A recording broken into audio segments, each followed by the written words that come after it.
ॐ श्री गणपतये नमः। अथ श्री संतान गणपति स्तोत्रम्।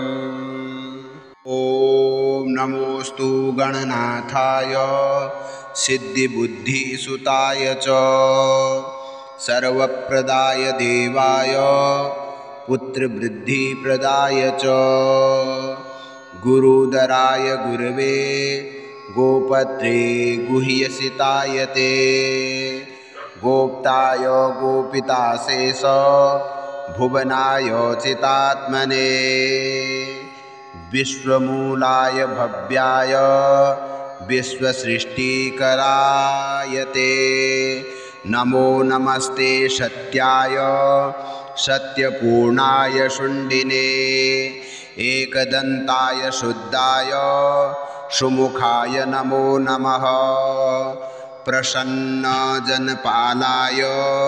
प्रणतार्ति विनाशिने शरणं भव देवेश सन्तति सुदृढा कुरु भविष्यन्ति च ये पुत्रा मत्कुले गणनायक ते सर्वे तव पूजार्थं विरतः शूरवरो मतः पुत्रप्रदमिदं स्तोत्रं सर्वसिद्धिप्रदायकम्।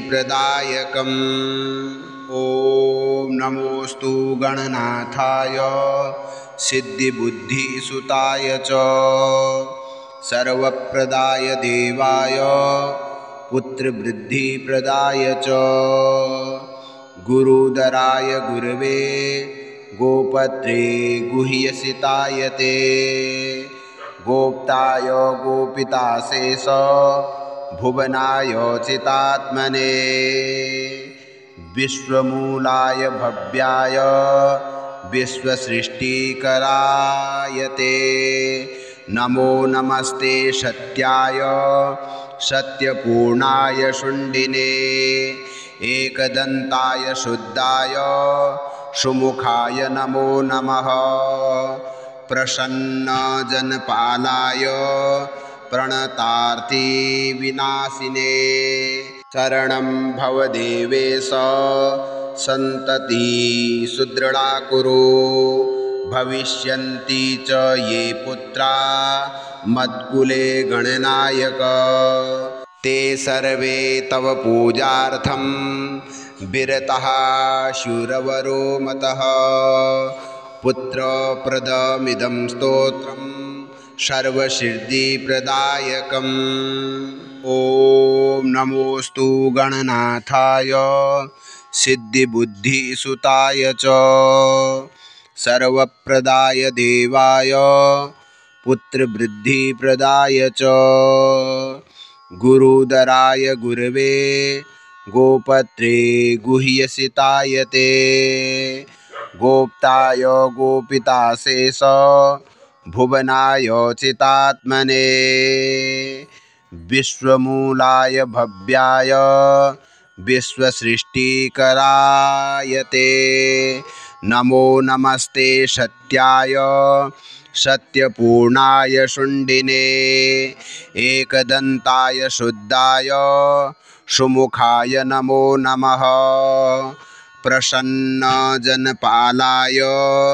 प्रणतार्ति विनाशिने शरणं भव देवेश सन्तति सुदृढा कुरु भविष्यन्ति च ये पुत्रा मत्कुले गणनायक ते सर्वे तव पूजार्थं विरतः शूरवरो मतः पुत्रप्रदमिदं स्तोत्रं सर्वसिद्धिप्रदायकम्।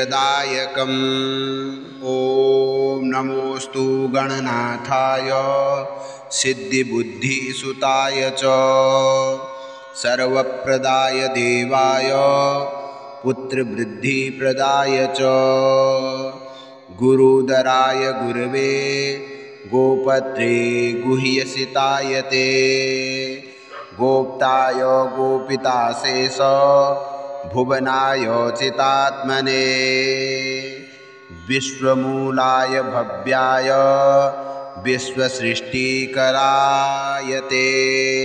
नमो नमस्ते सत्याय सत्यपूर्णाय शुण्डिने एकदन्ताय शुद्धाय सुमुखाय नमो नमः। प्रसन्नजनपालाय प्रणतार्ति विनाशिने शरणं भवदेवेश सन्तति सुदृढा कुरु।